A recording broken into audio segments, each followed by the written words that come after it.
దేవుని యొక్క మహా వాత్సల్యం, కనికరం, కృపను బట్టి దేవుడు మనందరినీ చల్లగా కాపాడినందుకు దేవునికి మనందరి తరపున కృతజ్ఞతాస్తుతులు చెల్లిస్తూ మన దేవుని కుటుంబంలోకి దేవుడు మరొక ఆడబిడ్డని అనుగ్రహించినందుకు కూడా దేవునికి సంఘం తరపున, కుటుంబం తరపున కృతజ్ఞతలు చెల్లిస్తూ ప్రార్థన చేసుకుందాం.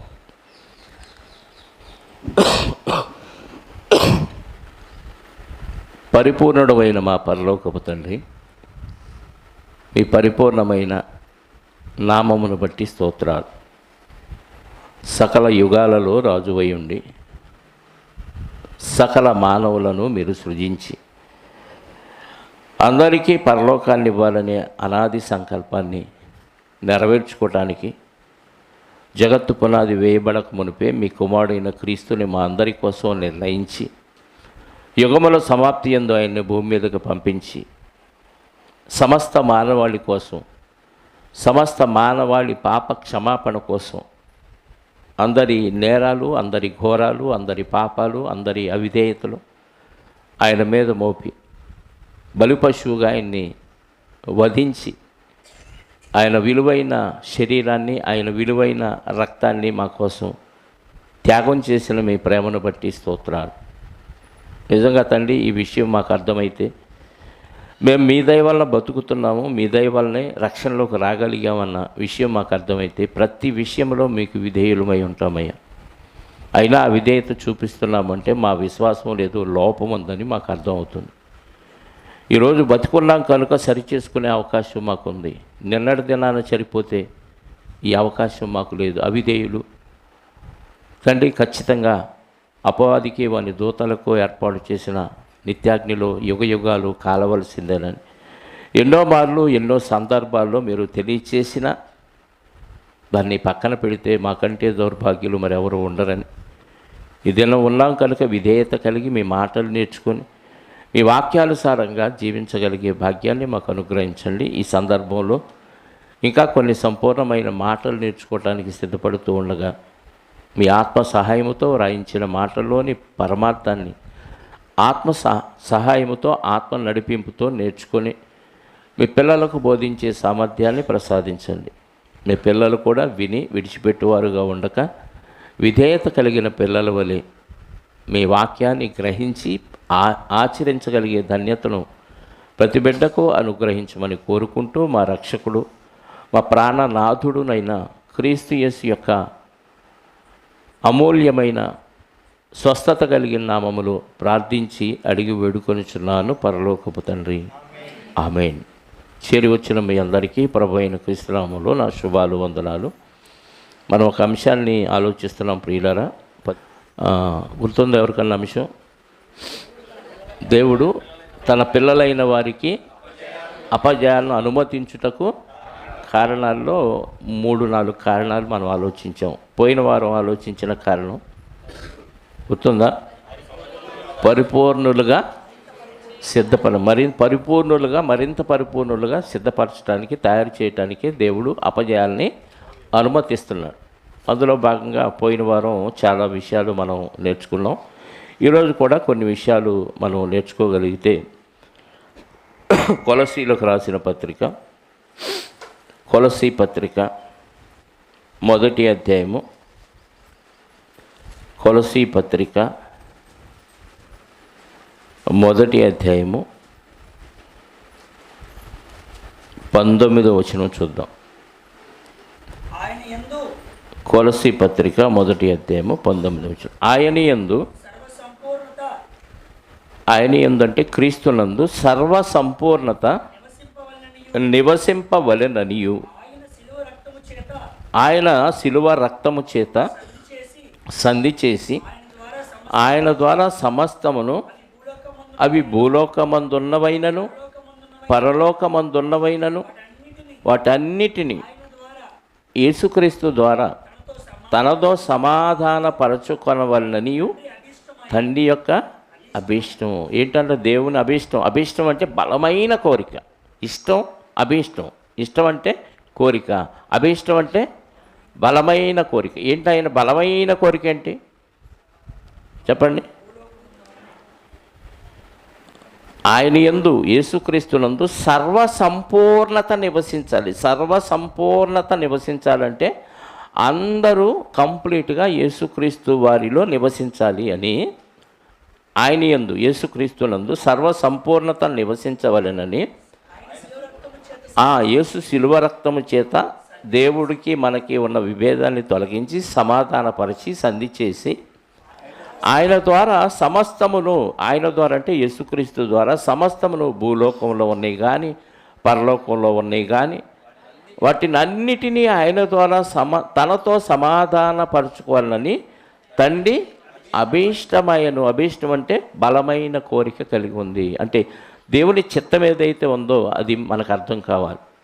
యేసుక్రీస్తునందు సర్వసంపూర్ణత నివసించాలని ఆయన యందు, ఆయన ద్వారా మనకి ఏమిచ్చాడు?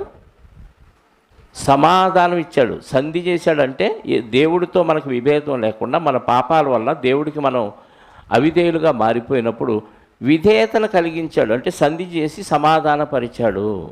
అవి పరలోకంలో ఉన్నాయి కానీ భూమి మీద ఉన్నాయి కానీ అన్నిటినీ యేసుక్రీస్తు ద్వారా దేవుడు సమాధానపరిచాడు. కాబట్టి మనం యేసుక్రీస్తులో ఎలా ఉండాలని తండ్రి అభిష్టం? సర్వ సంపూర్ణత కలిగి ఉండాలని తండ్రి యొక్క అభిష్టం. కిందకు చదువుదాం 24 నుంచి. ఇప్పుడు మీ కొరకు నేను అనుభవించుచున్న శ్రమల యందు సంతోషించుచు. ఏమండి, ఇప్పుడు మీ కొరకు నేను అనుభవించుతున్న శ్రమల యందు సంతోషించు అంటే దేవుని అభీష్టాన్ని నెరవేర్చాలంటే యేసుక్రీస్తునందు సర్వసంపూర్ణత నివసించాలి అని అంటే విశ్వాసులైన వారు ఏం చేయాలి? శ్రమలు అనుభవించాలి. ఎవరి కొరకు అనుభవించాలి? అవిశ్వాసుల కొరకు, బలహీనులైన విశ్వాసుల కొరకు. సీనియర్ విశ్వాసులు ఏం చేయాలి చెప్పండి? కుటుంబం కోసం కాదు, సీనియర్ విశ్వాసులు జూనియర్స్ కోసం లేదా అవిధేయతుల కోసం ఏం చేయాలి? శ్రమలు అనుభవించాలి. అంటే సువార్త ప్రకటన కొరకు, దేవుని కార్యక్రమాల కొరకు శ్రమలు అనుభవిస్తే పరిపూర్ణ స్థితిలోనికి వెళ్తాం. తండ్రి ఇష్టం, నా ఇష్టం తీర్చండి అంటుంది భార్య, నా ఇష్టం తీర్చండి అంటాడు భర్త, మా ఇష్టం తీర్చండి అంటారు పిల్లలు కదా. వాళ్ళ ఇష్టం తీర్చడానికి తల్లిదండ్రులు ఏం చేస్తారు? పిల్లల ఇష్టం తీర్చడానికి చెప్పండి, మారం చేస్తుంటే నాకు అదే కావాలి అదే కావాలంటే వాళ్ళ ఇష్టం నెరవేర్చడానికి ఆహర్నిశలో సిద్ధపడతారు, లేదా వీళ్ళ ఇష్టం నెరవేర్చుకోవడానికి తల్లిదండ్రులు సిద్ధపడుతూ ఉంటారు. మరి దేవుని అభీష్టం అంట, దాన్ని నెరవేర్చుకోవటానికి క్రైస్తవులందరూ ఏం చేయాలి? శ్రమలు అనుభవించాలి. శ్రమలు అనుమతిస్తాడు దేవుడు, అపజయాలను కూడా అనుమతిస్తాడు. దేని కొరకు? మీరు సంపూర్ణ స్థితిలోనికి ఎదగటానికి. అందుకే ఇప్పుడు మీ కొరకు నేను అనుభవించుతున్న శ్రమల యందు సంతోషించుచు, శ్రమల్లో బాధపడలే ఆయన, సంఘమును ఆయన శరీరము కొరకు క్రీస్తు పడిన పాటలలో కొదువైన వాటిని నా వంతు నా శరీరమందు సంపూర్ణము చేయుచున్నాను. అంటే ఈ మాటను పట్టుకుంటే ఎవరి వంతు ఎవరికి ఇచ్చిన సమయం అందు ఏం చేయాలి? సంపూర్ణం చేయాలి. దేనికి? క్రీస్తు కొంత తన శరీరమందు సంఘానికి కావలసిన క్షేమాభివృద్ధిని కలిగించడానికి ఆయన పాటలు ఆయన పడ్డాడు. ఆయన పాటలు పడి సంఘాన్ని స్థాపించడానికి ఆయన శ్రమంతా ఆయన పడేసి ఆయన కాలం అయిపోయింది, వెళ్ళిపోయాడు. ఇప్పుడు కొదువు ఉందంట సంఘానికి. ఏముంది? కొదువు ఉంది. ఆ కొదువు ఎవరు పూర్తి చేయాలి చెప్పాలి? కొదువు ఎవరు పూర్తి చేయాలి? విశ్వాసులు, క్రీస్తులోకి వచ్చిన వారు ఎవరి శరీరమందు ఎవరి ఆయుష్కాలంలో వాళ్ళు ఆ కొదువును పూర్తి చేయాలి. ఇంట్లో కొదువు ఉంది, పలాని వస్తువు లేదు, ఆ వస్తువుని ఎవరికి తోచినట్లుగా వాళ్ళు సమకూర్చాలి. మీటింగులు పెట్టుకుంటాం, ఎవరి సామర్థ్యం కొలది వాళ్ళు దానికి సహకరిస్తూ ఉంటారు. దేనికి?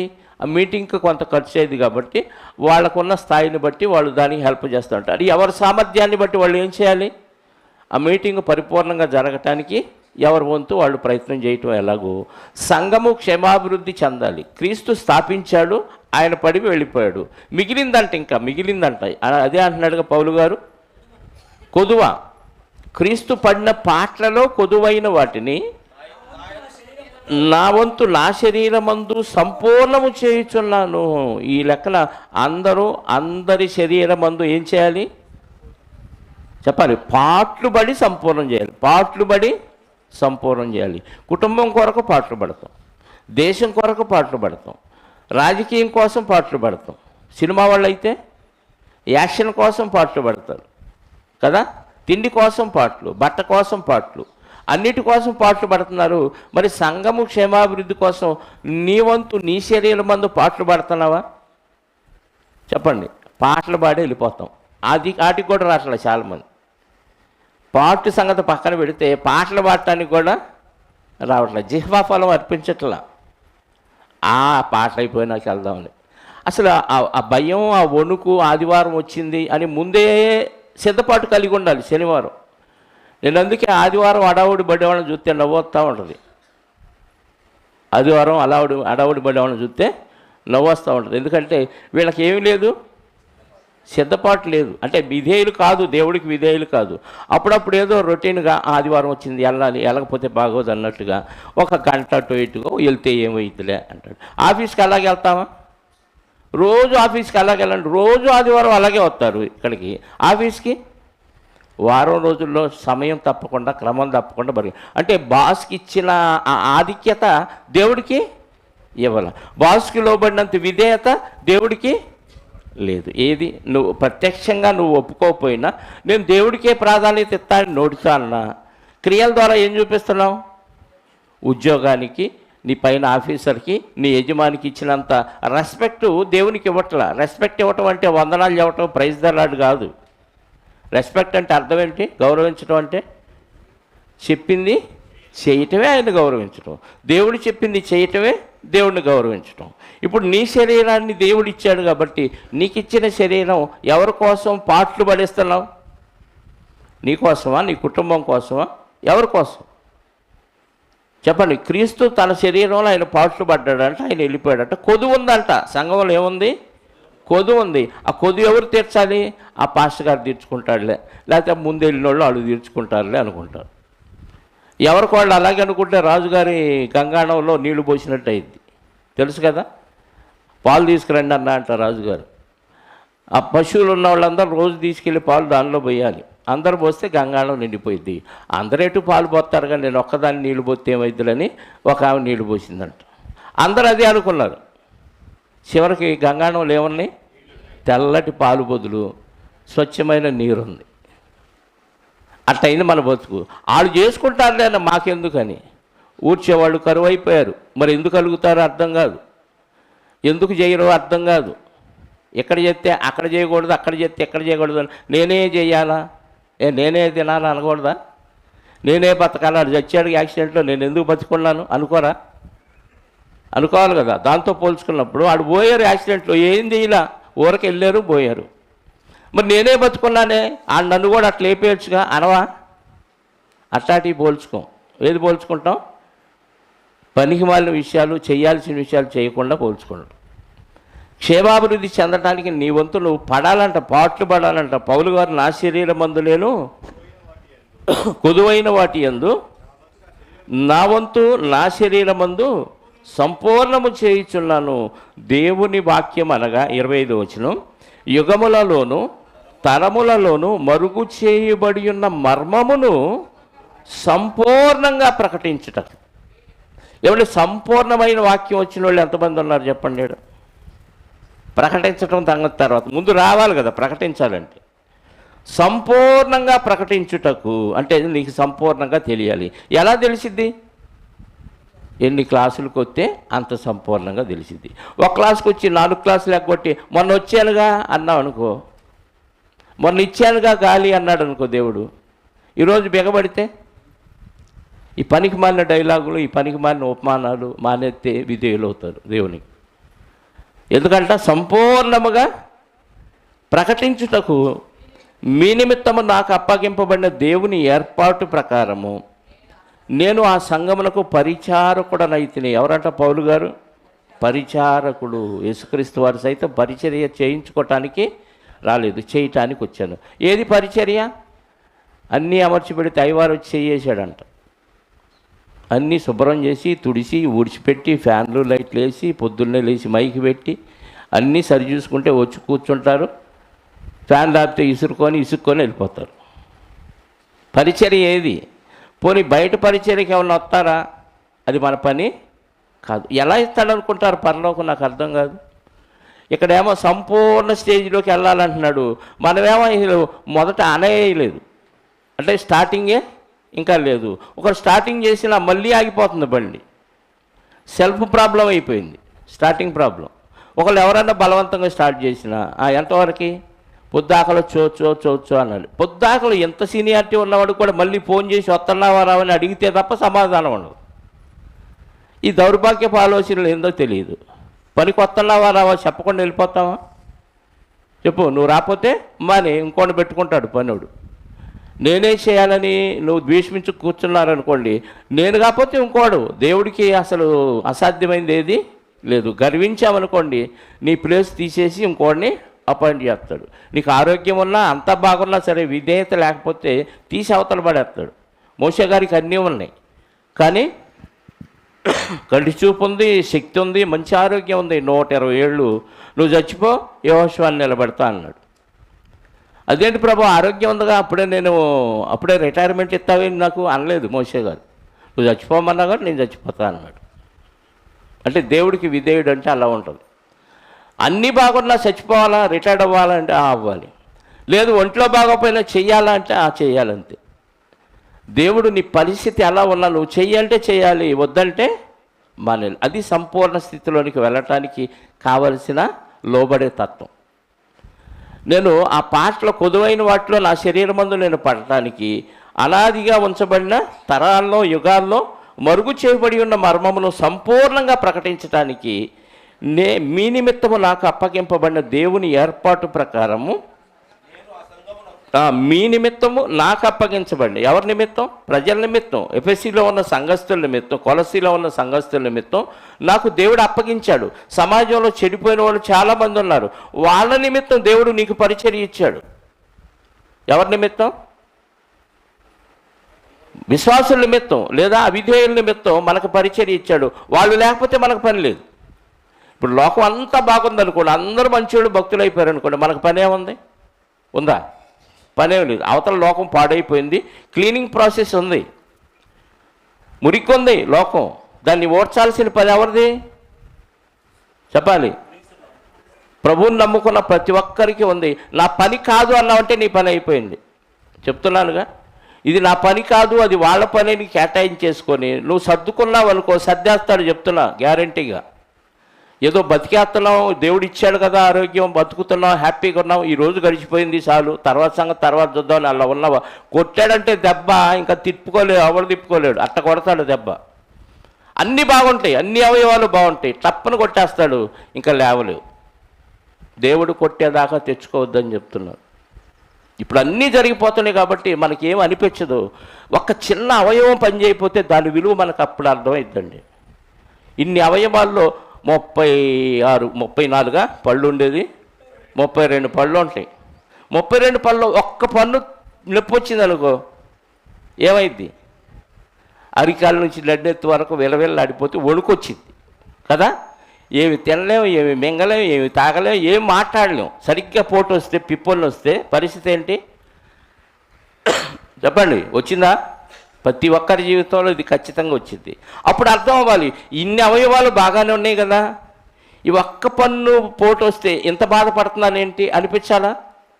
అంటే చిన్న అవయవం పాడైతేనే ఎంత బాధ అయినప్పుడు మరి మనం దేవునికి ఎంత పంటి నొప్పి తెప్పిస్తున్నాం చెప్పండి. ఇన్ని అవయవాలు పాడైపోయినాయి, లోకంలో ఉన్న అవయవాలు ఇంకా పాడైపోయినాయి. మరి వాటన్నిటినీ బాగు చేయవలసిన బాధ్యత ఎవరి మీద ఉంది చెప్పాలి? ఎవరి మీద ఉంది?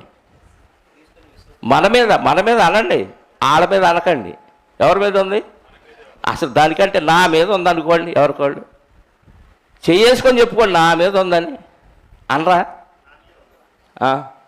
వాళ్ళ మీద అంటారా? ఎదురు చూపిస్తారా? మన మీద, నా మీద ఉందనుకుంటే అప్పుడు నువ్వు ముందుకు కదులుతావు. లేదు అది ఆడపనిలే అనుకున్నావు అనుకో, నువ్వు ఇంట్లోనే కూర్చొని వండుకోవటం, తినటం, పడుకోవటం, లేవటం, అంతే. ఏదో ఒకరోజు శాశ్వత నిద్రలోకి వెళ్ళిపోతావు. మీ నిమిత్తము నాకు అప్పగింపబడిన దేవుని ఏర్పాటు ప్రకారము నేను ఆ సంఘమునకు పరిచారకుడినైతిని. అంటే ఒక సంఘాన్ని నిర్వహించేవాడు సంఘానికి ఏంటంట? అధికారి కాదు, పరిచారకుడు అంటే సంఘములో ఉన్న అందరి బరువు బాధ్యతలు ఆలోచించవలసిన వాడు. ఇది ఆ ఒక్క వ్యక్తిదే కాదు, ఇలాంటి వాళ్ళు చాలామంది ఉండాలి సంఘంలో. అక్కడ బ్రాకెట్లో అది ఫుట్ నోట్లో ఒక మాట రాయబడింది, గృహ నిర్వాహకత్వము అంటున్నాడు. పరిచారకుడు అంటే అర్థం ఏంటి? ఒక యజమాని ఒక కుటుంబానికి ఏం చేస్తాడు? గృహాన్ని నిర్వహిస్తాడు. అంటే ఇంట్లో ఉన్న వాళ్ళందరికీ ఎవరెవరికి ఏం కావాలి, ఎవరికి ఏ సమస్య ఉంది, ఇవన్నీ చూసుకొని గృహాన్ని ఎలాగైతే యజమాని నిర్వహిస్తాడో, ఒక సంఘములో ఉన్న సంఘ బాధ్యత స్వీకరించిన వాడికి, అనగా సంఘ పెద్ద కావచ్చు, అధ్యక్షుడు కావచ్చు, నాయకుడు కావచ్చు, బోధకుడు కావచ్చు, ఇంకా కాపరి, ఈ అన్నిటికి కలిపి ఒకే పని ఉంది. ఇవన్నీ బోధకుడు, కాపరి, నాయకుడు, అధ్యక్షుడు, పెద్ద, ఇవన్నీ కలిపి చేయవలసిన పని ఏంటంటే గృహ నిర్వాహకత్వం చేయాలి. ఆ స్టేజ్కి ఎప్పుడు వస్తారు? పరిపూర్ణ స్థితిలోనికి ఎదగమంటున్నాడు దేవుడు. మనమేమో కనీసం గృహాన్ని ఊడ్చే పనిలో కూడా ముందుకు రాకపోతే, గృహ నిర్వాహకత్వం అంటే ఎంతమందికి ఫోన్లు చేయాలి, ఎంతమందిని రప్పించాలి, ఎంతమంది అవిధేయులు మనకు తయారైతే వాళ్ళని ఓర్చుకుంటూ సహిస్తూ ఈ బాధ అంతా భరిస్తూ పరిచర్యని చేస్తూ ఉండాలి. అది గృహ నిర్వాహకత్వం అంటే. ఒకరికి బాగుంటుంది, ఒకరికి సంతోషంగా ఉంటుంది, ఒకరికి బాధ ఉంటుంది. రెండు బ్యాలెన్స్ చేసుకోగలగాలి. ఇన్ని బాధలు ఉంటాయి గృహ నిర్వాహకత్వం అంటే. మోషే గారు విసిగిపోయి నొచ్చుకోవటం వల్ల కనాను దేశ ప్రవేశం లేకుండా పోయింది. ఆయన 6 లక్షల మంది కాబట్టి కాల్బలం ఆయన కొద్దిగా అల్లాడంటే అర్థం ఉంది. మనకి ఎంతమంది ఉన్నారు? తిప్పి కొడితే 50-60 మంది లేరు. ఈ 50-60 మందిని గృహ నిర్వాహకత్వం కూడా రాకపోతే, నేను ఎన్నోసార్లు చెప్తున్నాను, ఎవరు వచ్చారు ఎవరు రాలేదు గమనించి కాస్త ఎవరు రాలేదు ఎందుకు రాలేదని ఫోన్ చేసి ఏమన్నా నిర్వహిస్తారా? ఆ రోజు గుర్తు చేస్తే అప్పుడు నిర్వహిస్తాడు. తర్వాత ఇంటికాడ ఏమనుకున్నా, ఇంటికాడ మాంసం తెచ్చానా లేదా, అయిపోగానే ఉదయం టిఫిన్ కూడా చేయలేదు కాబట్టి పరిగెత్తుకుండా వెళ్ళి టిఫిన్ చేయాలి, లేకపోతే మాంసాలు తీసుకొచ్చి పడేయాలి. అది గృహ నిర్వాహకత్వం బాగానే ఉంది. మరి ఈ గృహం ఇది అనాథ శరణాలయం అయిపోయింది. ఇది దేవుని గృహంగా భావించట్లా. అది వాళ్ళు చూసుకుంటారులే, నాకెందుకు, ఈ మందిరంలో ఏముంది ఏమీ లేదు, ఎక్కడ పరిచర్య ఉంది ఎక్కడ లేదు, ఈ వారం ఏమీ లేదు, నేనన్నా ఏమన్నా ఏర్పాటు చేద్దాం, మా ఇంటి దగ్గరన్నా కృతజ్ఞత కూడికి పెట్టుకుందాం, డబ్బులు లేకపోతే కనీసం పలహారం వల్ల తెచ్చి ప్రార్థన పెట్టించుకొని నలుగురికి వాక్యాన్ని వినిపిద్దామనే ఆలోచన ఉంటే గృహ నిర్వాహకత్వ బాధ్యత పెరిగిద్ది మీలో. ఆయన అందరికీ పరిచర్య చేస్తున్నాడంట. ఎందుకు? సంఘాన్ని పరిపూర్ణ స్థితిలోనికి తీసుకువెళ్ళటానికి, సంపూర్ణంగా దేవుని సువార్తను ప్రకటించడానికి పౌలు గారు ఏం చేస్తున్నారంట? గృహ నిర్వాహకత్వాన్ని జరిగిస్తున్నారంట. 27 అన్ని జనులలో ఈ మర్మం యొక్క మహిమైశ్వర్యం ఎట్టిదో అది అనగా మీ అందున్న క్రీస్తు మహిమ నిరీక్షణయ్య ఉన్నాడన్న సంగతి దేవుడు తన పరిశుద్ధులకు తెలియపరచ గోరి ఇప్పుడు ఆ మర్మమును వారికి అంటే అన్ని జనులకు కూడా బయలుపరిచాడు. ఏది? క్రీస్తునందు క్రీస్తు మహిమ నిరీక్షణయ్య ఉన్నాడు.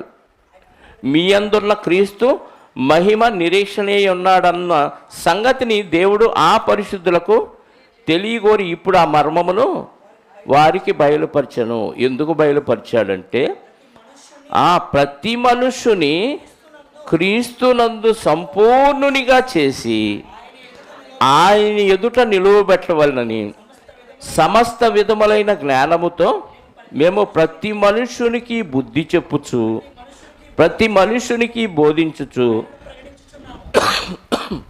ఆయనను బుద్ధి చెప్పేది ఎందుకంట?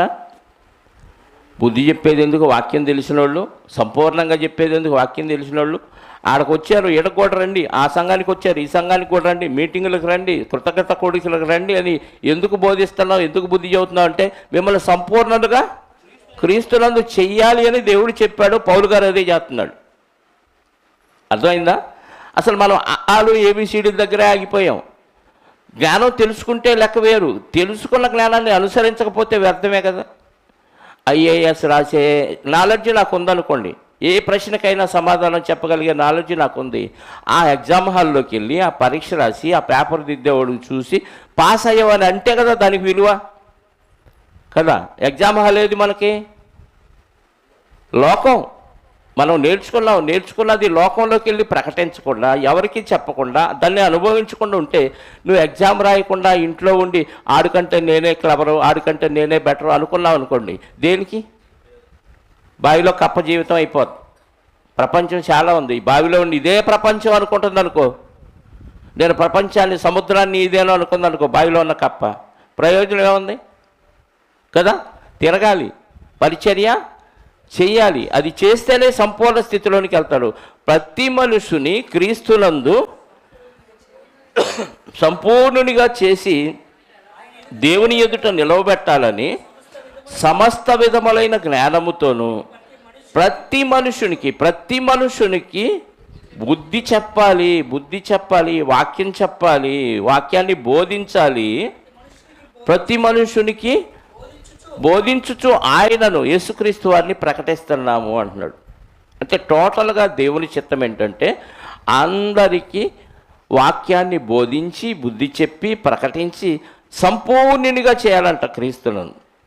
అంటే ఒక మాటలో చెప్పాలంటే దేవునికి యేసుక్రీస్తు లాంటి పిల్లలు కావాలి. మంచి అందమైన పిల్లలు చూసినప్పుడు ఇలాంటి బిడ్డ నాకు పుడితే బాగుండు అనుకుంటూ ఉంటారు కదా? అంతేలా అనుకుంటారు. మరి దేవుడు ఏమనుకుంటున్నాడు? ఇలాంటి బిడ్డలు, యేసులాంటి బిడ్డ నాకు కావాలి అంటున్నాడు. అలా తయారైతేనే మనం పరలోకానికి వెళ్తాం. అందుకే యేసుక్రీస్తు వారు ఏం చెప్పాడు? ప్రకటన గ్రంథంలో చదువుతాం కదా ఎప్పుడు, 3వ అధ్యాయము 21, నేను జయించి నా తండ్రితో కూడా ఆయన సింహాసనం అందు కూర్చుండి ఉన్న ప్రకారము జయించువానిని నాతో కూడా నా సింహాసనమునందు కూర్చుండనిచ్చేదను. ఎక్కడంట? నేను జయించాను, కంప్లీట్ చేశాను, నా తండ్రి సింహాసనం మీద కూర్చున్నాను. ఇప్పుడు ఎవరిని కూర్చోబెడతాను అక్కడ అంటున్నాడు? జయించాలంటే యుద్ధంలోకి వెళ్ళాలా? ఇంట్లో కూర్చోవాలా? కొండలో తెప్పాలు తోముకుంటూ ఇంట్లో కూర్చొని హూమ్ షూమ్ అని ఇంట్లోనే యుద్ధం చేసినట్టు కత్తి తిప్పుకొని జయించేశాను, గెలిచాను. అవతలోడు ఉంటే కదా నిన్ను వేసేసేది. ఎవడు లేడు ఎదురుగా, నువ్వే ఒక్కడవే కత్తి తిప్పుకుంటున్నావు. కత్తి బదులు గరిటో ఏదో తిప్పుకుంటున్నావు అనుకో, తప్పను కదా? ఇంట్లో ఉండి షా అనేసి జయించాను, హురే అని నువ్వే గొప్పలు చెప్పుకున్నావు అనుకో, ప్రయోజనం ఏముంది? అంటే వాక్యం ఇంట్లోనే చదువుకొని టక తీసి చదవటం, ఇంట్లోనే పాటలు పడుకొని సైలెంట్గా ఉన్నావు. ఎక్కడ యుద్ధం చేయాలా, ఎవరిని గెలవాలా? ఇస్తాడా? చెప్పండి. ఆడు కూర్చోబెడతాడా? ఎక్కడ కూర్చోబెడతాడు చెప్పండి? శక మీద కూర్చోబెడతాడు, అంతే కదా? నేను జయించి నా తండ్రి సింహాసనం ముందు కూర్చుండి ఉన్న ప్రకారము జయించు వారిని నాతో కూడా నా సింహాసనంలందు కూర్చుండనిచ్చేదను అంటున్నాడు. ఎవరిని కూర్చోబెడతా అంట? జయించు వానిని నాతో కూడా నా సింహాసనమందు కూర్చుండనిచ్చేదను అంటున్నాడు. జయించకపోతే ఆ సింహాసనం ఉందా? లేదండి. జయించాలంటే నువ్వు ఒక్కొక్క యుద్ధంలోకి వెళుతుంటే అక్కడ పరిస్థితులు బట్టి నువ్వు జయించావా ఓడిపోయావా అర్థమైంది. ఒక చోటుకి వెళ్తే చాలా అవమానాలు ఎదురవుతాయి, చాలా నిందలు ఎదురవుతాయి. అన్నింటినీ సహిస్తూ ఓర్చుకుంటూ మనం ఏం చేయాలి? పరిచర్య అలా జరిగించుకుంటూనే ఉండాలి. మన తంగెళమూడు వెళ్ళాం, అక్కడ బాగానే జరిగింది. లాస్ట్లో కొంచెం కంపైంది, ఓర్చుకోవాల్సి వచ్చింది. మరి వాటిని ఓర్చుకుంటే ఏం చేసినట్టు? జయించినట్టు. ఓర్చుకోక తిరగబడితే దేవుడి నామానికి అవమానం వచ్చేసింది. అందుకే అలా ఓర్చుకునే పరిస్థితి ఎప్పుడు వచ్చిందంటే మనం యుద్ధరంగంలోకి అడుగుపెట్టినప్పుడు అవతలని వేసేయటమా, మనం ఎస్కేప్ అవటమా, తప్పించుకోవటమా. డాలు ఉండేది ఎందుకు యుద్ధంలో? అవతలోడు వేస్తుంటే అడ్డం పెట్టడానికి. కత్తి ఉండేది ఎందుకు? అవతలోడిని ఎదిరించడానికి, వాడిని సంహరించడానికి. ఇది యుద్ధం. మనం యుద్ధరంగంలోకి వెళ్లకుండా, యుద్ధరంగం అంటే బయటికి వెళ్ళి సువార్త ప్రకటించటమే. అలా చేస్తున్నప్పుడు రోజు ప్రాక్టీస్ పెరిగిపోయి ఏ స్థితిలోకి వెళ్తాం? సంపూర్ణ స్థితిలోనికి వెళ్తాం. ఇంట్లో కూర్చొని, షాప్లో కూర్చొని, ఇంటి పనులు, షాపుల పనులు చేసుకుంటే, నేను షాప్లో కూర్చున్నా యుద్ధం చేశా, ఇంట్లో కూర్చున్నా యుద్ధం చేశా, ఎక్కడికి వెళ్ళినా యుద్ధం చేస్తూనే ఉంటా. ఎందుకంటే మన పనే అది. ఎక్కడికి వెళ్ళినా ఫైటింగ్. ఎఫ్ఎస్సి పత్రిక 3వ అధ్యాయం, ఎఫ్ఎస్సీలకు రాసిన పత్రిక 3వ అధ్యాయము 12వ వచనం నుండి, ఆయన యందలి విశ్వాసము చేత ధైర్యమును నిర్భయమైన ప్రవేశమును ఆయనను బట్టి మనకు, ఎవరిని బట్టి? ఎవరిని బట్టి? యేసుక్రీస్తుని బట్టి మనకి ఏం కలిగి ఉంది? ఆయన యందలి విశ్వాసము చేత, అంటే యేసుక్రీస్తులో మనం విశ్వాసం ఉంచడం ద్వారా ధైర్యమును నిర్భయమైన ప్రవేశము, ఆ ధైర్యము నిర్భయమైన ప్రవేశం ఎక్కడికి? పరలోకానికి ధైర్యంగా నిర్భయంగా ప్రవేశం కలగాలంటే నాకున్నాడు నా అన్నయ్య నా కోసం ద్వారాలన్నీ తెరిచేశాడు, అన్ని అడ్డంకులు ఆయనే తొలగించాడు.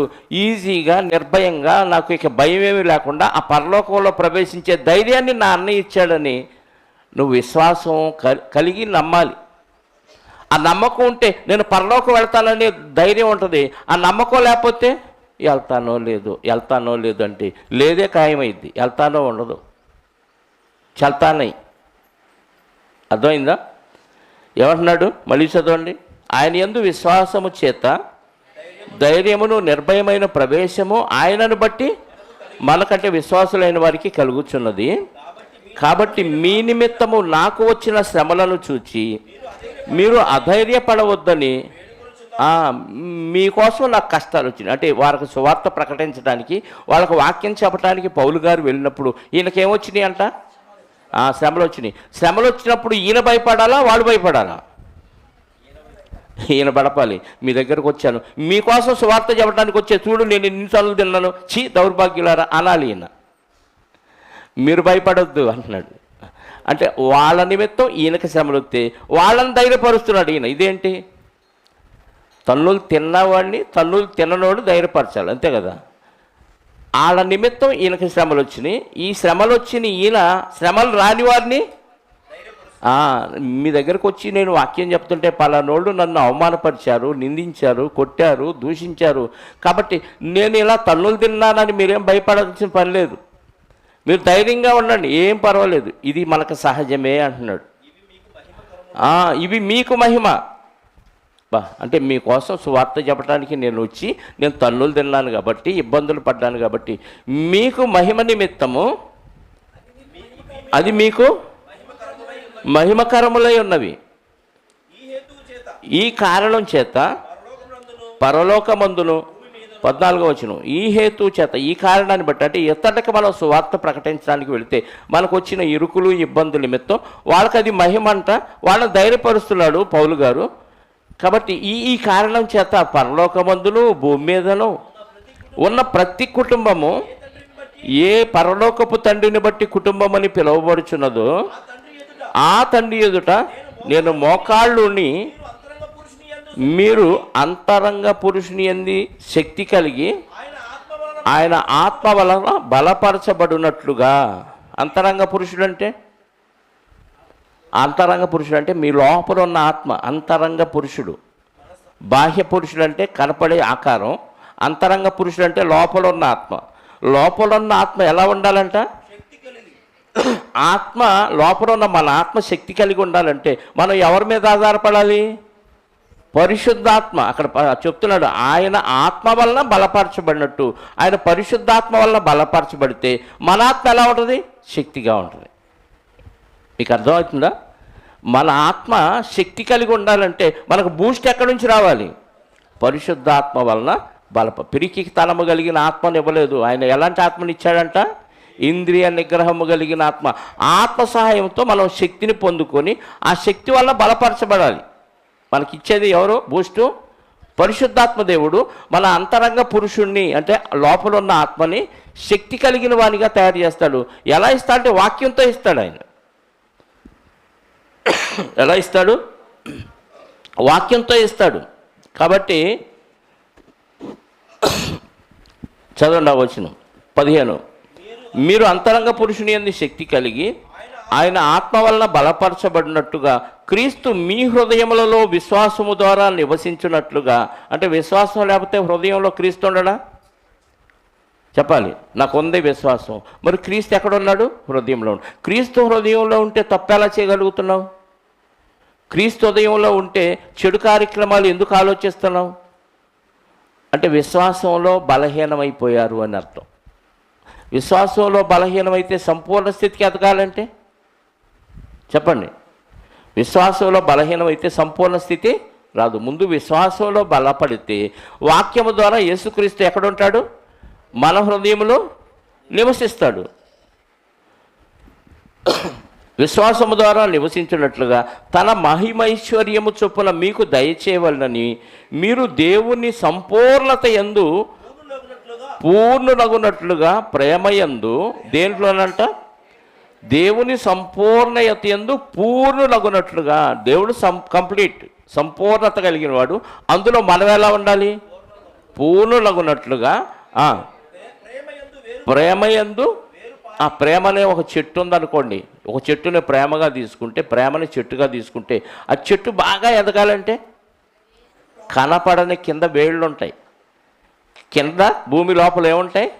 వేరు ఎంతగా దూరంగా పారితే, ఎంత విస్తీర్ణంగా, ఎంత విస్తరిస్తే వేర్లు చెట్టు పైకంతా ఎదుగుతుంది. ఎంత గాలివాన వచ్చినది పడదు, చెదరదు. ఎందుకంటే వేళ్ళు ఎలా ఉన్నాయి? కింద ఫౌండేషన్ బాగుంటే బిల్డింగ్ బాగుంటుంది, ఫౌండేషన్ సరిగ్గా లేకపోతే బిల్డింగ్ పడిద్ది.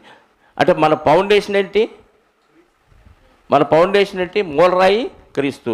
క్రీస్తులో వేరుపారటం అంటే క్రీస్తు ఇచ్చిన వాక్యాన్ని పరిపూర్ణంగా నేర్చుకొని అనుభవించితే నువ్వు స్థిరపడుతూ ఉంటావు వాక్యంలో. ఎవరు ఎన్ని మాటలు చెప్పినా, ఎవరు ఎంత పక్కకు లాగాలని చూసినా నువ్వు తొడకో బెనకో. ఆడ అలా చెప్పగానే ఓహో అదా అంటే ఆ బోధకి వెళ్ళిపోతావు. ఈడు ఇలా చెప్పుకొని ఓహో ఇదా, ఈ బోధకి వెళ్ళిపోతావు. ఆ సంఘంలో ఒకటి జరిగితే అక్కడికి వెళ్ళిపోతావు, ఈ సంఘంలో ఒకటి జరిగితే ఇంకో సంఘానికి వెళ్ళిపోతావు. అంటే స్థిరత్వం లేదు. స్థిరత్వం లేని వ్యక్తులు ఎలా ఉంటారంటే వాక్యం లేదు, లోపల సరుకు లేదు. ఎదుటోడు చెప్తుంటే భలే భలే అని సర్టిఫికేట్లు ఇవ్వటం తప్ప లోపల సరుకు లేదు. ఉంటే పాటిస్తావు కదా. ఉంటే ఏం చేస్తాడు? సరుకు ఉంటే పాటిస్తాడు. పాటించినోడు ఎక్కడా స్థిరంగా నిలబడ్డు. వేరుపారిన చెట్టు ఎలా ఉంటుంది? గాలివాన వచ్చినప్పుడు వేరు లేని చెట్టు ఎలా ఉంటుంది? కొన్ని చెట్లు ఎలా పడిపోతాయి? కోకటి వేళ్ళతో సహా పెళ్ళగించబడుతూ ఉంటాయి. అంటే సరిగ్గా ఉండదు వాటికి వేరు, అక్కడక్కడే ఉంటుంది. దూరంగా పాక్కుంటాయి కొన్ని వేర్లు చెట్లు. మనం ఆ ఇంటి లోపల చేస్తుంటే ఆ కొబ్బరి చెట్టు వేరు వెనకగది చివరి దాకా కనపడింది. ఎంత స్ట్రాంగ్గా ఉంటే అది పడకుండా ఉంటుంది గాలివానకి. కొన్ని చెట్లు వేర్లు స్థిరంగా వ్యాపిస్తాయి కాబట్టి అసలు దానికి ఏ చలనం ఉండదు, పైన మాత్రం ఎదుగుతూనే ఉంటుంది. ఇప్పుడు విశ్వాసము ద్వారా మనం ఏం చేయాలంట? విశ్వాసం ద్వారా ప్రేమయందు వేరుపారి స్థిరపడి, వేరుపారితే చెట్టు స్థిరపడిపోద్ది. సమస్త పరిశుద్ధులతో కూడా, సమస్త పరిశుద్ధులతోనా సింగిల్గానా? ఇంట్లోనే ఉండి అమ్మ నేను పరిశుద్ధుని, నేను పరిశుద్ధురాలని, ఏసు రక్తం చేయం, శిలువ రక్తం చేయం అనుకునేవాళ్ళు బ్యాచీలు చాలామంది ఉన్నారు. నేను పరిశుద్ధుని అనుకుని తప్పని చచ్చిపోగానే అక్కడ ఉంటాడు. ఎక్కడ? వేదన పొందే స్థలం. ఉపయోగం ఏముంది? సమస్త పరిశుద్ధులతో కూడా అంటే నువ్వు ఏది చేసినా అందరితో కలిపి చేయాలి. సంఘము, సమాజం సమస్త పరిశుద్ధులతో కూడా దాని వెడల్పు, దేని వెడల్పు? ప్రేమనే చెట్టు అనుకున్నాం కదా. ప్రేమ యొక్క వెడల్పు ఎంత ఉంది? దాని పొడుగు ఎంత ఉంది? దాని లోపలికి ఎంత దూరం ఉంది? ఎత్తు ఎంత ఉంది? ఎంతో గ్రహించుకుంటా. అంటే ఇవన్నీ పొడవు, వెడల్పు, ఎత్తు, లోతు ఇవన్నీ గ్రహించాలంటే అందరితో కలిసి ఉండాలా, సపరేట్గా ఉండాలా? ఊరందరిది ఒకదారి, ఉలిపి కట్టేది ఒకదారి అన్నట్టు ఉండకూడదు. సమస్త పరిశుద్ధులతో ఆ ప్రేమ యొక్క పొడవు, ప్రేమ యొక్క లోతు, ప్రేమ యొక్క వెడల్పు, ప్రేమ యొక్క ఎత్తు ఇవన్నీ నువ్వు గ్రహించాలంటే ఏం చేయాలంటే పరిశుద్ధులందరితో అన్నిట్లో పాల్గొనాలి. పాల్గొనకపోతే సంపూర్ణ స్థితిలోనికి వెళ్ళలేము. పాల్గొనకపోతే సంపూర్ణ స్థితిలోనికి వెళ్ళలేము. స్త్రీలు ఉన్నారు, భర్తలు వెళ్తున్నారు ప్రార్థనలకి, మేము కూడా వస్తామంటే రావాలి, ఆయన తీసుకెళ్ళలే అని ఆగిపోతారు. కొంతమంది ఊరికే సరదాగా వస్తారు, సరదాగా పిక్నిక్లకి అలా తిరుగుతాం అన్నట్టుగా ఆయన ఏమంటే అలా తిరుగుతూ ఉంటారు. కొంతమంది భక్తి నేర్చుకోవటానికి వస్తారు, అది కావాలి మనకి. ఏదో సరదాగా ఇంటికాడు ఉంటే ఎప్పుడు వండుకోవటం, ఉతుక్కోవటం ఇయే కదా. కాస్త బయటికి వెళ్తే హ్యాపీగా పిక్నిక్ లాగా అలా తిరిగి రావచ్చు. ఆ ఉద్దేశంతో రాకూడదు ప్రార్థనకి. ఎలా రావాలి చెప్పండి? భక్తి నేర్చుకోవడానికి రావాలి. దాని పొడవు, వెడల్పు, ఎత్తు, లోతు ఇవన్నీ గ్రహించాలంటే అక్కడ అనుభవించాలి. నువ్వు శ్రమలో పరిచర్యకి వెళ్ళాం, ప్రార్థనకి వెళ్ళాం, ఎవరు భోజనం పెట్టలేదు, ఏందో ఇంత దూరం వచ్చాం, ఎవరు ఒక బొమ్మ మొత్తం కూడా వేయలేదు. ఈయనేం భక్తుడు, ఈయనేం అన్నాం అనుకో, దేవుడు నాకు ఈరోజు ఇవ్వలేదేమో, దేవుడు ఈరోజు ఇవ్వలేమో, దేవుడికి నేను ఏం చేశానో, ఏమి నష్టం చేశానో, దేవుడికి మనస్తాపాన్ని ఏమి కలిగించాను, ఏమి అవిధేయతగా నేనున్నానో ఒకసారి రీల్ వెనక తిప్పుకున్నాను అనుకో, మనం ఈ రోజంతా చేసిన కార్యక్రమాలన్నీ ఒకసారి జ్ఞాపకం చేసుకుంటే ఎక్కడెక్కడ ఏ ఏ విషయాల్లో దేవుని పని మానేసి దేవుని చెప్పినట్టుగా బతకకుండా మన ఇష్టానుసారంగా బతికామో మనకు అర్థమైపోదు. అర్థమైద్దా అవదా చెప్పండి? దెబ్బ తగిలింది, యాక్సిడెంట్ అయింది, అసలు ఈరోజు నేను బయలుదేరకుండా ఉంటే బాగుండు, బయలుదేరకూడదు అనుకున్నాను, కానీ ఆ గానిలో గూనేంటి, ఇంకా గాని బయలుదేరావు, జరిగింది అయిపోయింది, మళ్ళీ వెనక్కి వెళ్ళిపోతావు రీలు. అసలు నేను ఈరోజు వద్దనుకున్నాను, కానీ వాళ్ళు వచ్చి చెప్పటం వల్ల ఇలా బయలుదేరాను, ఇలా జరిగింది. అలా బయలుదేరకుండా ఉంటే ఇది జరిగేది కదా. రీలు వెనక్కి తిప్పుతావా? సినిమా అనేది ఒక క్షణం పోయినా తిరిగి రాదు. అయిపోయింది దాని గురించి వద్దు. ఇప్పుడు నేను ఎన్ని చేయాలి, ఏం చేయాలి, ఎందుకు నాకు ఈ నష్టం జరిగింది, ఎందుకు నేను ఇంత అవిధేయుడుగా ఉన్నాను, అవిధేయురాలుగా ఉన్నాను, నేను వెనక్కి తిరిగి చూసుకుంటే మన పరిస్థితి మనకు అర్థమైద్ది.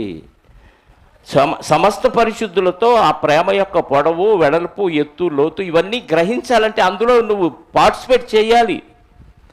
ఆ కార్యక్రమాల్లో నువ్వు పార్టిసిపేట్ చేయకుండా నువ్వు ఇదంతా ఎప్పుడు నేర్చుకుంటావు చెప్పండి? ఇన్నిసార్లు ఈ మందిరానికి వచ్చారు కదా, ఇప్పుడు మిమ్మల్ని అందరూ ఒక ప్రశ్న అడుగుతాం, దీని పొడవు వెడల్పు చెప్పండి ఎవరన్నా. అసలు మనకి ఎందుకండి? పోనీ ఊడ్చిన వాళ్ళు చెప్తారా చెప్పండి? పోనీ ఎక్కొచ్చినప్పుడు ఎన్ని మెట్లు ఎక్కొచ్చారు చూసారా? ఎంత చిన్న విషయాలు కూడా గుర్తులేదు. కిటికీలు గ్రిల్స్ పెట్టారు, ఎన్ని ఉంటాయి శుభలు, అడ్డ శుభలెన్ని, నిలువు శుభలెన్ని, ఏ చెప్పలేని వాళ్ళు ప్రేమ యొక్క పొడవు, లోతు, వెడల్పు, ఎత్తు ఏడ ఉంటాయి? చిన్న చిన్న విషయాలండి. పెద్ద పెద్ద ఉద్యోగాలకి, ఇంటర్వ్యూలకు వెళ్తే ఇలాంటి పనికిమాలని అడుగుతాడు, నువ్వు ఎక్కొచ్చిన మెట్లు ఎన్నో చెప్పు అంటాడు. ఆడేమో ఏదో ఊహించుకొని పుస్తకాల్లో నాలెడ్జ్ అంతా బుర్రలో పెట్టుకొని ఎక్కుతాడు. ఈయనేమో సింపుల్గా అడుగుతాడు, నువ్వు ఎన్ని మెట్లు ఎక్కొచ్చావు చెప్పంటే. అంటే జనరల్ కామన్ సెన్స్ కూడా నీకు లేదా? ప్రతిదీ గమనించేవాడే ఇంటెలిజెంట్ అవుతాడు, తెలివిగలవాడు అవుతాడు. ఏమీ పట్టించుకోకుండా నేను ఒకే దృష్టితో చూస్తానండి, అది తప్ప నాకేం తెలియదు అన్నా అనుకో, అన్ని ఉద్యోగాలకి సెట్ అవ్వడు వాడు. అలా అన్ని ఉద్యోగాలకు వాళ్ళు సెట్ అవ్వరు. ఈ పరిచర్య అనేది, దేవుని పరిచర్య అనేది అన్ని విషయాలు తెలుసుకొని ఉండాలి. ఇందులో నాకు ప్రవేశం లేదంటాను, ఆ సందర్భం వస్తే అది నేర్చుకోవాల్సిందే. నాకు రాదండి, నా వల్ల కాదండి అంటానికి వీలు లేదు. దేవుడు అందుకే మోషే గారికి సకల విద్యలు ముందే ఎందుకు ట్రైనింగ్ ఇచ్చా అంటే, భవిష్యత్తులో ఈ విద్యలన్నీ నీకు అవసరం నాయన, భవిష్యత్తులో ఈ విద్యలన్నీ నీకు అవసరం అవుతాయి కాబట్టి ముందే ట్రైనింగ్ ఇచ్చాను అన్నాడు. నాకు కూడా దేవుడు అలాగే ఇచ్చాడు. మైక్ ట్రైనింగు, లైటింగ్ ట్రైనింగు, నలుగురిని గ్యాదర్ చేసి నాయకత్వం వహించే ట్రైనింగు చిన్నప్పటి నుంచే ఇచ్చాడు. ఎందుక ఇవన్నీ అట్లా చేస్తున్నాడు అనుకున్నా. అప్పుడు అర్థం కాల. పాటలు పాడే ట్రైనింగ్, నలుగురికి ఏదో ఒక మాట చెప్పే ట్రైనింగ్, ఇవన్నీ ముందే ఇచ్చేసాడు. ఎందుకంటే చిన్నప్పటి నుంచే ఇచ్చాడు, హై స్కూల్లో ఇచ్చాడు, కాలేజీలో ఇచ్చాడు. అన్ని విషయాల్లో ఎందుకు ఇలా చేస్తున్నాడంటే అది అంతే అనుకున్నాం అప్పుడు. కానీ ఇప్పుడు అర్థమవుతుంది, వీటి వెనక దేవుని ప్రణాళిక ఉంది. ఆయన పొడవు, ఎత్తు, ఆ ప్రేమ వృక్షం అనే ఆ ప్రేమ వృక్షంని పొడవు, ఎత్తు, లోతు, వెడల్పు ఇవన్నీ గ్రహించాలి. అనుభవ జ్ఞానం కావాలి. అది సకల పరిశుద్ధులతో కావాలి. కాబట్టి సంపూర్ణ స్థితిలోనికి ఎదగాలంటే ఇవన్నీ ఖచ్చితంగా అవసరం. చదువు 18.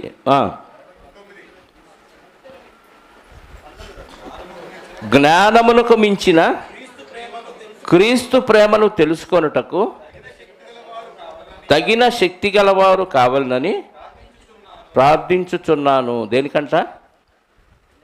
సమస్త జ్ఞానానికి మించిన క్రీస్తు ప్రేమను తెలుసుకొనుటకు తగిన శక్తి గలవారు కావాలని ఈ ఎఫెసీ సంఘం గురించి ప్రార్థిస్తున్నాడు పౌలు గారు. మీరు ఏ శక్తి కలిగిన వారు కావాలని? సమస్త జ్ఞానానికి మించిన క్రీస్తు ప్రేమ యొక్క పొడవు, వెడల్పు, లోతు, ఎత్తు ఇవంతా మీరు తెలుసుకుంటే పరిపూర్ణులైపోతారు. తెలుసుకొని ఏం చేయాలి? పాటించాలి. తెలుసుకొని ప్రకటించాలి. ఒక విషయంలో తెలుసు, పొడవు తెలిసింది, వెడల్పు తెలియలా, ఎత్తు తెలిసింది, లోతు తెలియలా, వేస్తే. ఒకటి తెలిసి ఒకటి తెలియపోయినా వేస్తే. సంపూర్ణంగా నేర్చుకోవాలి, సంపూర్ణంగా ప్రకటించాలి. పౌలు గారు ఏమీ దాచుకోకుండా ప్రకటించానంటాడు. అపోస్తలుల కార్యాలు 20వ అధ్యాయం ఒకసారి చూడడం ముగిస్తాను. అపోస్తల కార్యాల గ్రంథం 20వ అధ్యాయము 20వ వచనం. మరియు ప్రయోజనకరమైనది ఏదియో దాచుకొనక బహిరంగముగాను ఇంటింటను, ఏంటంట, ప్రయోజనకరమైనది ఏమీ దాచుకోకుండా బహిరంగంగా ప్రకటించాను, ఇంటింటికి వెళ్ళి ప్రకటించాను, మీకు బోధించుచు దేవుని ఎదుట మారు మనసు పొంది మన ప్రభు అయిన యేసుక్రీస్తునందు విశ్వాసం ఉంచవలనని యూదులకు గ్రీసు దేశస్థులకు ఎలాగో సాక్ష్యం ఇచ్చిచుంటినో ఇదంతా మీకు తెలుసు అంటున్నాడు. 26వ వచనం. ఇదిగో నేను ఇప్పుడు ఆత్మయందు బంధింపబడిన వాడినై. అయ్యా 26. కాబట్టి మీలో ఎవరి నాశనం విషయమైనను నేను దోషిని కానని నేను మిమ్మల్ని సాక్ష్యం పెడుతున్నా. మీ అందరికీ నేను చెప్పాల్సినవి చెప్పేశా. నువ్వెవడైనా నువ్వు నరకానికి పోతే నాకు సంబంధం లేదు, నేను దోషిని కాదు. దేవుడు నన్ను లెక్క అడగడు. నువ్వు చెప్పావా లేదంటాడు. చెప్పానయ్యా. వాళ్ళు వినలేదుగా, వాళ్ళ కర్మ. అంటే పౌలు గారు ఏం డిక్లేర్ చేసుకున్నాడు? నేను చెప్పాల్సిన వాళ్ళకి అందరికీ చెప్పా, ఇంటింటా చెప్పా, బహిరంగంగా చెప్పాను, అయినా మీరు మారలేదు. నా తప్పేమీ లేదు, నేను దోషిని కాదు. చెప్పకపోతే నువ్వు దోషివి, చెప్తే చెప్పండి, చెప్పాను నేను పాటించలేదు, అప్పుడు కూడా నేను దోషిని. అంటే పాటించాలి, చెప్పాలి, అప్పుడు నీ మీద దేవుడు నేరారోపణ చేయడు. చెప్పి పాటించి అప్పుడు నీ మీద సమస్య ఉండదు, నువ్వు దోషివి కావు. ఇప్పుడు కాబట్టి మీలో ఎవరి నాశన విషయమైనా నేను దోషిని కాదని మిమ్మల్నే సాక్ష్యం పెడుతున్నాను. దేవుని సంకల్పము కొంత కాదు, అంతయు మీకు తెలపకుండా నేనేమియు దాచుకొనలేదు. దేవుని సంకల్పం అంతా పౌలు గారికి దేవుడు చెప్తే పౌలు గారు ఏమీ దాచుకోకుండా బహిరంగంగా చెప్పి, ఇప్పుడు చెప్పింది వాళ్ళు ఏం చేయాలి? నేర్చుకొని విని పాటిస్తే సంపూర్ణ స్థితిలోనికి వెళ్తారు. చెప్పకపోయినా ఏం తప్పే, చెప్పింది విని పాటించకపోయినా ఏదో అలా బతికేస్తాం. వాళ్ళు కానీ వెళ్తారు, దండం పెట్టుకుంటారు, చెంపలు వేసుకుంటారు. అమ్మ దేవుడికి ఈరోజు మాకు సమాధానం వచ్చేసింది చెల్లు, మళ్ళీ రేపు వచ్చి దండం పెట్టుకుందాం. కావాలంటే ఒక కాయో పండో పుష్పమో పువ్వో అగరబత్తియో క్యాండిలో వెలిగి చాడబెడితే దాన్ని చూసుకొని దేవుడు సంతోషపడతా ఉంటాడు. ఆ పొగ పీల్చుకుంటూ కదా, ఆ క్యాండిల్ వైపు చూసుకుంటూ, అబ్బా నా బిడ్డ ఎంత ఖర్చు పెట్టి లక్షల రూపాయలు ఖర్చు పెట్టి ఒక అగరబత్తి ఇచ్చాడు, దోమలు పోవటానికో మరి దేవుడే పారిపోవటానికో. భగవంతునికి భక్తునికి ఆ బత్తీలతో దేవుడు సంతోషపడ్డు. నువ్వే బత్తీగా కరిగిపోవాలి. దేవుడికి కావాల్సిందంటే నువ్వే ఒక అగరబత్తిగా కరిగిపోవాలి. ఆ అగరబత్తి వాసన బట్టి అనేకులు నీ దగ్గరికి రావాలి. అది క్రీస్తు వాసన అయి ఉండాలి. అప్పుడు మనం సంపూర్ణ స్థితిలోనికి ఎదుగుతూ ఉంటాం. దేవుడు దేవుడు దేవుడు భక్తి. నన్ను పుట్టించిన దేవుడే, నన్ను బతికిస్తున్న దేవుడే, నాకు అవయవ నిర్మాణం చేసిన దేవుడే. దేవుడు కావాలంటే ఉంటాను, దేవుడు వద్దంటే లేపేస్తే వెళ్ళిపోతాం. ఇది మైండ్లో పెట్టుకుంటే ఎప్పుడు ఇంకా దేవుడికి తప్ప దేనికి మనం స్థానం ఇవ్వం. ఎందుకంటే శాశ్వతంగా ఉండాల్సింది ఆయన దగ్గర. మనం దేవుడి దగ్గర శాశ్వతంగా ఉండాలంటే మరి దేవుడిని ఇక్కడ మెప్పిస్తేనే కదా శాశ్వతంగా అక్కడ ఉంటాం. దేవుడికి కష్టం కలిగిస్తే ఎందుకు చేర్చుకుంటాడు నిన్ను అక్కడికి? చెప్పండి. ఈరోజు అంతా బాగుంది కాబట్టి, అన్నీ కలిసి వస్తున్నాయి కాబట్టి అలా జరిగిపోతుంది అంతే. అన్నీ ఉన్న మనశ్శాంతి లేక, ఆరోగ్యం లేక సతమతం అవుతున్నారు చాలా లక్షల మంది ఉన్నారు, కోట్ల మంది. ఇది అన్నీ ఉండి కూడా మనకేమీ లేకపోయినా హ్యాపీగా ఉండగలుగుతున్నాం అంటే దేవుని దయ అంతే. డబ్బుంటే సంతోషం అనేది చాలా పొరపాటండి. డబ్బుంటే సమస్య వచ్చింది, సంతోషం రాదు. లేనిపోని రోగాలు వస్తాయి డబ్బుంటే, లేనిపోని శత్రువులు తయారవుతారు డబ్బుంటే. డబ్బు వలన అంతా బాగుంటుంది. కొండ మీద కోతి దిగి వచ్చిందంటే కోతి రాదు, ఏమీ రాదు. నీకు మాయ రోగాలు వస్తాయి, నిన్నే కోతిలాగా చేసి ఆడుకుంటారంతే. దేవుడి దయ వల్ల మనం బతుకున్నాం, దేవుడి దయ వల్ల మనం ఆరోగ్యంగా ఉన్నాం. చాలు. దేవుడి కార్యక్రమానికి మనం మన శరీరాన్ని సజీవయాగంగా సమర్పించి పరిపూర్ణ స్థితిలోనికి వెళ్ళాలి. క్రీస్తుకు కలిగిన సంపూర్ణత. చివరిగా ఒక వచనం ఎఫెసీ పత్రికలో చూసాం కదా. ఎఫెసీలకు రాసిన పత్రిక 4వ అధ్యాయం ప్రేమ కలిగి 15వ వచనం. 4వ అధ్యాయము ప్రేమ కలిగి సత్యము చెప్పుచు క్రీస్తు వలె ఉండుటకు మనం అన్ని విషయాల్లో ఎలా ఉండాలి? ప్రేమ కలిగి అంటే ప్రేమ పొడవు వెడల్పు ఎత్తు లోతు కలిగి, సత్యం అంటే వాక్యం చెబుతూ మనం క్రీస్తులాగా ఉండటానికి కొన్ని విషయాల్లో కాదు, ఆయన ఎక్కడ నేను ఎక్కడ అన్నావంటే నువ్వు అక్కడే. అర్థమైందా? అన్ని విషయాలు సాధ్యమైందే చెప్పాడు, అసాధ్యమైంది దేవుడు చెప్పడు. నీకు చేతకాంది దేవుడు ఎందుకు చెప్తాడు? నీకు వచ్చింది కాబట్టి చెప్తాడు, నువ్వు చేయగలవు కాబట్టి చెప్తాడు దేవుడు. ప్రేమ కలిగి సత్యము చెప్పుచు క్రీస్తు వలె ఉండుటకు మనం అన్ని విషయాల్లో ఎదుగుదాం, అప్పుడు సంపూర్ణ స్థితిలోనికి వెళ్తావు.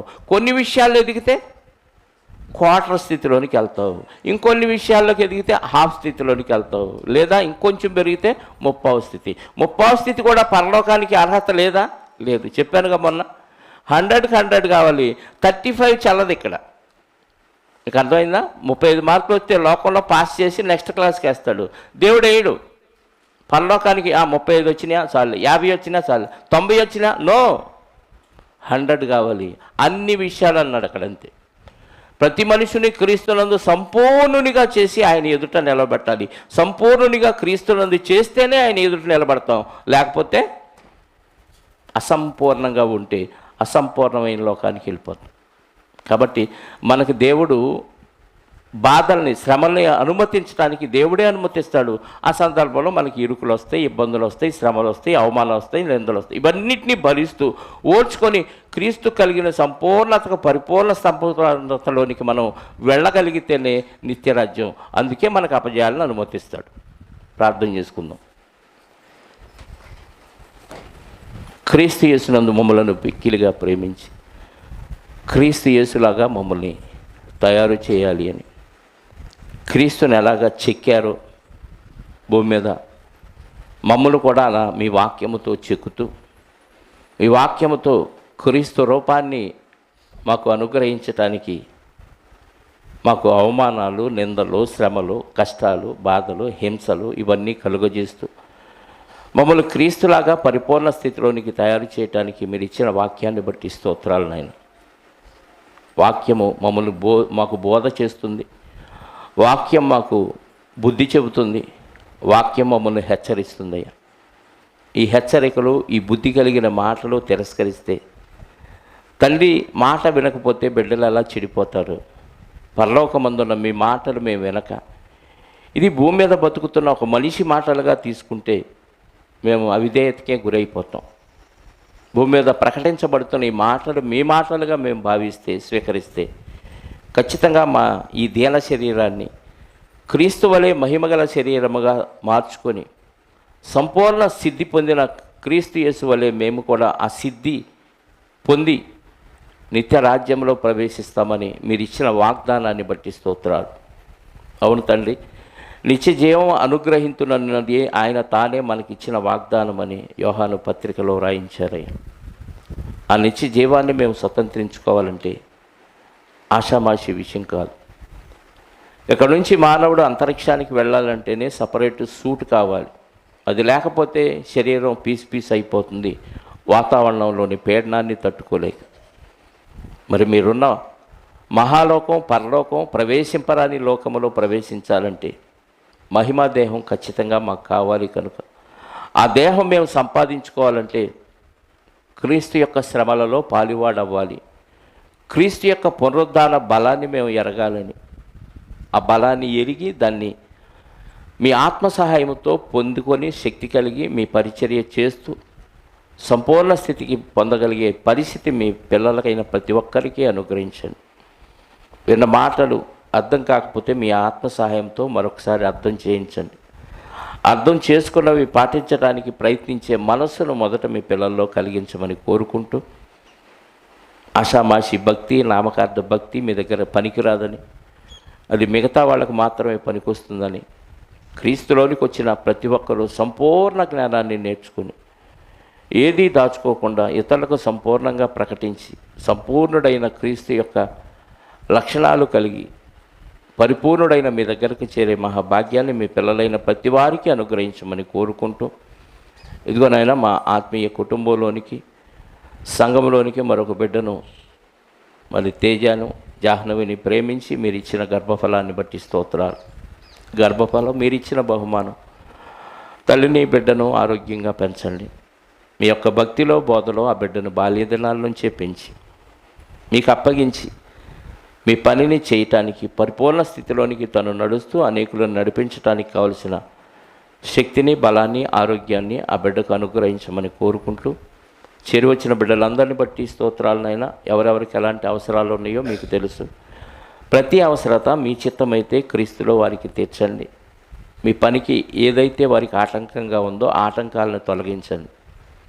ప్రతి ఒక్కరూ మీకు విధేయులై, ఒక సమూయేలు ఎలాగైతే ఏలీ గారు పిలిచినప్పుడు నేనున్నాను, చిత్తమండి మీరు నన్ను పిలిచారు అని ఏ సమయం ఆ సమయం అనుకోక ఎలాగైతే విధేయత కలిగి పిలుపుకు లోబడి పలకరించాడో అలాంటి స్థితిలోనికి మేము కూడా మారిపోవాలన్న విషయాన్ని మేము నేర్చుకొని మీ యందు భయభక్తులు కలిగి జీవించడానికి సహాయాన్ని దయచేయమని, వచ్చిన బిడ్డలందరినీ సురక్షితంగా వారి కుటుంబాలకు చేర్చమని కోరుకుంటూ రోజు రోజుకి క్రీస్తులో ఎదిగే మనస్సును వారికి ఇవ్వండి. విని వాక్యాలు దాటినాక విడిచిపెట్టి వెళ్ళిపోకుండా మళ్ళా ఈ వాక్యాలను జ్ఞాపకం చేసుకుంటూ అనేకమైన కార్యక్రమాల్లో పాల్గొంటూ వారు పరిపూర్ణ స్థితిలోనికి ఎదగటానికి సహాయాన్ని అనుగ్రహించమని కోరుకుంటూ, మా రక్షకుడు, మా పాప విమోచకుడు, మా కొరకు సమస్త జీవితాన్ని ధారపోసి సమస్త శరీరాన్ని అర్పణగా మీకు అర్పించి శరీరంలో ఉన్న సమస్త రక్తాన్ని మా అందరి నిమిత్తం మీకోసం మీరు చెప్పిన మాటకు విధేయుడై ధారపోసిన మా రక్షకుడు, మీ ప్రియకుమారుడైన క్రీస్తు యేసు యొక్క అతి శ్రేష్టమైన నామములో ప్రార్థించి అడిగి వేడుకొనిచున్నాను పరలోకమందున్న మా కన్న తండ్రి. ఆమేన్. మనందరి కన్న తండ్రి అయిన దేవుని ప్రేమ, ఆయన ఏక కుమారుడైన యేసుక్రీస్తు వారి కృప, మా అందరి ఆదరణకర్త అయిన పరిశుద్ధాత్మని అన్యోన్య సహవాసము ఇప్పుడు ఎల్లప్పుడూ సకల పరిశుద్ధులకు సదాకాలము తోడయుండి నడిపించునుగాక. ఆమేన్. అందరికీ వందనాలు.